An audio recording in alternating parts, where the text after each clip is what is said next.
Day 3 of 100 cyber security series. Me phone, Instagram, Gmail hack అవుతుందా? అసలు ఏం జరుగుతుందో తెలుసుకుందాం రండి. ఈ 5 కామన్ సైబర్ అటాక్స్ పైన అవగాహన లేకపోవడంతో చాలామంది సైబర్ అటాక్స్కి గురవుతున్నారు. సో నెక్స్ట్ టైం మీరు కేర్ఫుల్గా ఉండండి. Cyber attack number 1, fishing attack. Fishing attack అంటే మీకు ఒరిజినల్ వెబ్సైట్లా కనిపించే ఒక ఫేక్ వెబ్సైట్ లింక్ కానీ ఈమెయిల్ కానీ సెండ్ చేస్తారు. లేదంటే పోలీస్, బ్యాంక్ ఆఫీసర్స్లా కాల్ చేసి ఓటీపీ, పాస్వర్డ్స్ లేదా క్రెడిట్ కార్డ్ డీటెయిల్స్ అడుగుతారు.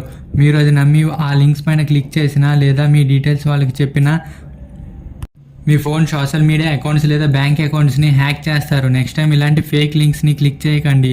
ఆ లింక్స్ ఒరిజినలా కాదా అని చెక్ చేయడానికి వైరస్టార్టల్ అనే టూల్ ఎక్స్ప్లెయిన్ చేస్తూ ఒక వీడియో ఛానల్లో అప్లోడ్ చేశాను, కావాలంటే చూడండి. Malware attack. మాల్వేర్ అటాక్ అంటే ఒక వైరస్, వామ్ లేదా ట్రోజన్ మీకు తెలియకుండా పైన చెప్పిన ఫిషింగ్ టెక్నిక్ని యూజ్ చేసి ఫోన్లో ఇన్స్టాల్ చేస్తారు. ఈ మాల్వేర్ ఫోన్లో ఉండే data like passwords, photos, videos మొత్తం అన్ని హ్యాకర్కి సెండ్ చేస్తుంది. సో ఏమైనా తెలియని వెబ్సైట్ నుంచి మూవీస్, ఫైల్స్ డౌన్లోడ్ చేసేటప్పుడు ఆలోచించి డౌన్లోడ్ చేయండి, లేదంటే ఆ మూవీస్తో పాటు ఆ మాల్వేర్ మీ ఫోన్లో డౌన్లోడ్ అవుతుంది. కేర్ఫుల్గా ఉండండి. Next number 3, ransomware attack. ఇది చాలా డేంజరస్ మాల్వేర్. దీన్ని హ్యాకర్ మన ఫోన్లోకి ఇన్స్టాల్ చేసి మన ఫొటోస్, ఫైల్స్ అన్నింటికి లాక్ వేస్తాడు. అండ్ మీరు హ్యాకర్ అడిగిన మనీ ఇస్తే అన్లాక్ చేస్తాను అని అంటాడు, లేదా మీ ఫొటోస్, ఫైల్స్ని లీక్ చేస్తా అని భయపెడతాడు. ఇలాంటి సిచ్యువేషన్స్లో మనం మనీ సెండ్ చేసినా మన ఫైల్స్ అన్లాక్ అవ్వవు. సో మీ ఫైల్స్ని బ్యాకప్ చేసి పెట్టుకోండి. Number 4, man in the middle attack.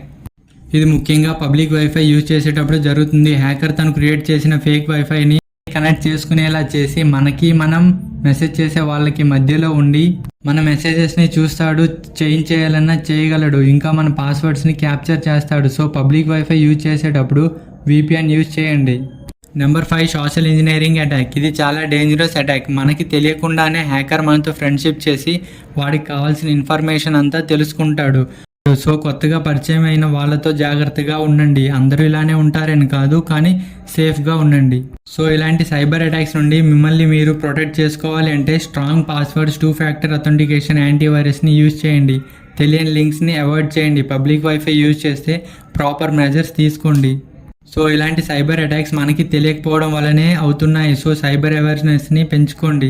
Me friends and ఫ్యామిలీకి షేర్ చేయండి. రేపటి వీడియోలో ఒక మంచి ఇంట్రెస్టింగ్ వీడియోతో కలుద్దాం.